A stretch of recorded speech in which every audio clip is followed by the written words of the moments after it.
मैं बात कर रहा हूं तुर्की की, मैं बात कर रहा हूं बांग्लादेश की और अजरबैजान की। Confederation of all India traders यानी कि कैट ने व्यापारियों और आम लोगों से तुर्की और अजरबैजान की यात्राओं का बहिष्कार करने की अपील की है।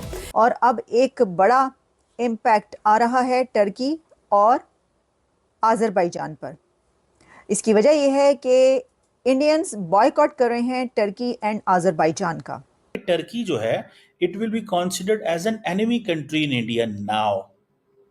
ये इंडिया के अंदर एक एनिमी कंट्री होगा, इस चीज को जहन में रखिएगा। मैंने कल आपको बताया था टर्की और उसके साथ अजरबैजान पाकिस्तान के साथ खड़े रहे इस पाक भारत कह लीजिए के कॉन्फ्लिक्ट में, या फिर इस पाक भारत की जो लड़ाई चल रही थी उसके अंदर। तो उससे नाराज होकर भारत की गवर्नमेंट ने या भारत के लोगों गवर्नमेंट ने जो है वो ये कहा है कि उनके लोग जो है भारत में ये कहा गया है कि अवॉइड करें किसी भी तरह की ट्रैवलिंग। जो अगर ट्रैवल उन्होंने करना हो या टूरिज्म के लिए जाना हो तो वो अजरबैजान, चाइना और उसके साथ साथ टर्की जाने को अवॉइड करें, ताकि एक कह लीजिए कि एक नाराजगी शो की जा सके। कैट के राष्ट्रीय महामंत्री और सांसद प्रवीण खंडेलवाल ने कहा है कि अगर भारतीय पर्यटक इन देशों की यात्रा से परहेज करते हैं तो इनके पर्यटन उद्योग को बड़ा झटका लग सकता है। इन 4 मुल्कों को जनाब अब टारगेट करने का सिलसिला शुरू हो गया। ये पिछले 12 घंटे में ये डेवलपमेंट ने उनके मीडिया के ऊपर ऑब्जर्व किया। इंडियंस, वो इंडियन टूरिस्ट जो Turkey and Azerbaijan every year vacations गुजारने जाते हैं, हॉलीडेज मनाने जाते हैं, अब वो ये कह रहे हैं कि वो टर्की नहीं जाएंगे। 2024 के आंकड़ों के मुताबिक सिर्फ तुर्कियों को भारतीय पर्यटकों से तकरीबन $291.6 मिलियन और अजरबैजान को $308.6 मिलियन का नुकसान हो सकता है। लेकिन खैर अब ये तो होता है कि कुछ कंट्रीज किसी के साथ होती हैं और कुछ कंट्रीज किसी के साथ होती हैं। ऐसे तो लोग ये भी कहते हैं कि जी पाकिस्तान की फॉरेन पॉलिसी वैसे तो कोई खास अच्छी नहीं है। हमारे तो कोई गल्फ कंट्री हमारे साथ नहीं आई, कोई बड़ी कंट्री हमारे साथ नहीं आई, ना अमेरिका और ना ही कह लीजिए कि सऊदी अरेबिया या कोई और गल्फ कंट्रीज। लेकिन हाँ, ये जरूर है कि अजरबैजान ने भी कहा कि वो पाकिस्तान के साथ है। चाइना ने तो कहना ही था, क्योंकि चाइना तो जाहिर आप जानते हैं कि चाइना की और हमारी तो बहुत दोस्ती है, समंदर से गहरी, पहाड़ों से ऊंची, ना और कौन कौन सी शहद से मीठी, कौन कौन सी वाली हमारी दोस्तियां जो है वो दोस्ती यारी हम बताते हैं। और अजरबैजान जो है वो भी हमारे साथ आ गए, यानी उन्होंने कहने की हद तक तो कह दिया कि हाँ जी हम जो है वो पाकिस्तान के साथ हैं। और उसकी सीधी सीधी वजह कि भाई वो समझते हैं कि ये टर्की की क्या जुर्रत है। हमारे लोग तो वहाँ जाते हैं, पता नहीं कितने वो करते हैं, टूरिज्म करते हैं, दिस करते हैं, दैट करते हैं। ठीक है जी। सो ये पॉइंट बड़ा अहम है कि किस हद तक जो चीज़ें जो हैं वो ख़राब हो सकती हैं या जा सकती हैं या निकल सकती हैं। So we have to understand this thing very very carefully. इसको बहुत केयरफुली देखना पड़ेगा, इसको बहुत केयरफुली देखना पड़ेगा। मुझे ऐसे लगता है कि पाकिस्तान को और टर्की को और चाइना को इंडिया ने आइसोलेट किया है टू टेल इट्स पीपल कि Pakistan is an enemy country, Turkey is an enemy country. अब वो कह रहे हैं कि वो अजरबैजान नहीं जाएंगे। यानी अब इंडिया के वो लोग जो टर्की और अजरबैजान छुट्टियां मनाने जाया करते थे, उन्होंने टर्की एंड अजरबैजान का बॉयकॉट कर दिया है। और इसकी सबसे बड़ी रीज़न ये है कि टर्की और अजरबैजान ने पाकिस्तान का साथ दिया है इस वॉर के अंदर। 3 कंट्रीज थे जो कि पाकिस्तान के साथ खड़े नजर आए।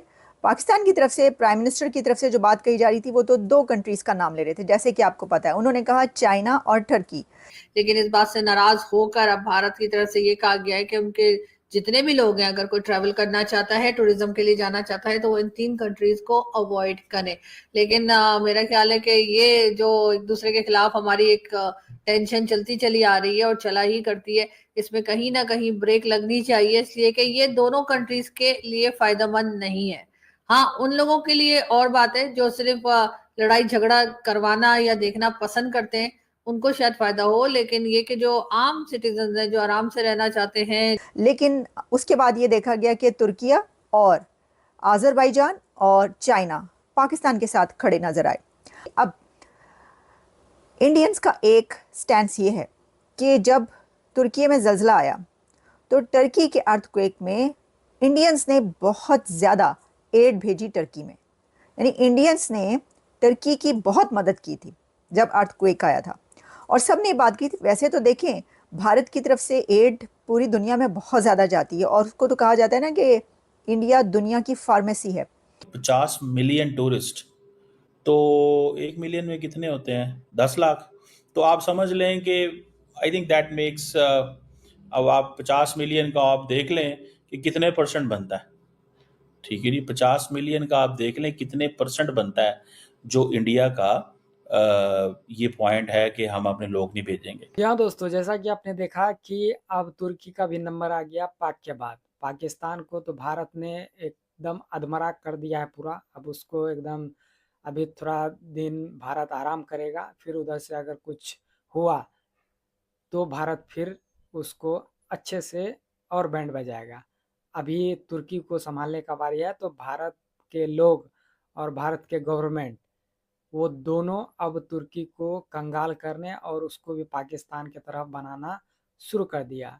जैसे अभी पाकिस्तान पूरा वर्ल्ड में ट्रेंड कर रहा है भिखारी के नाम से, अब तुर्की भी उसी नाम से अब जाना जाएगा, क्योंकि भारत के लोग और जो यहाँ से ट्रेवल करते थे तुर्की वगैरह में, तुर्की हो गया, अजरबैजान हो गया, ठीक है, क्योंकि वो भी पाकिस्तान का साथ दिया था, ये जो पहलगाम में उन्होंने आतंकवादी हमला किया था। तो उसी के एवज में तुर्की ने खुला समर्थन एक तरह से पाकिस्तान को दिया था, वहाँ ड्रोन दिया था और भी मिलिट्री वगैरह का जो था वो साथ दिया था, और वहाँ से जहाँ तक कि युद्धपोत वगैरह भी वो खुले तौर पे दे दिया था। जबकि पाकिस्तान ने ये घृणित काम किया था, तो पाकिस्तान को सजा तो मिलना ही था।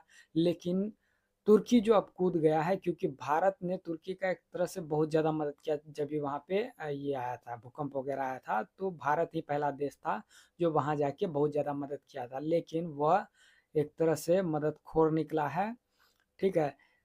अब भारत उसको अच्छे से सबक सिखाने का सोच लिया है, इसीलिए तुर्की बॉयकॉट अब भारत में ट्रेंड करने लगा है। अब इसी वजह से उसका जो ट्विटर वगैरह हैंडल है या फिर यूट्यूब वगैरह है, वो सबको अब भारत के गवर्नमेंट ने एक तरह से ब्लॉक कर दिया है।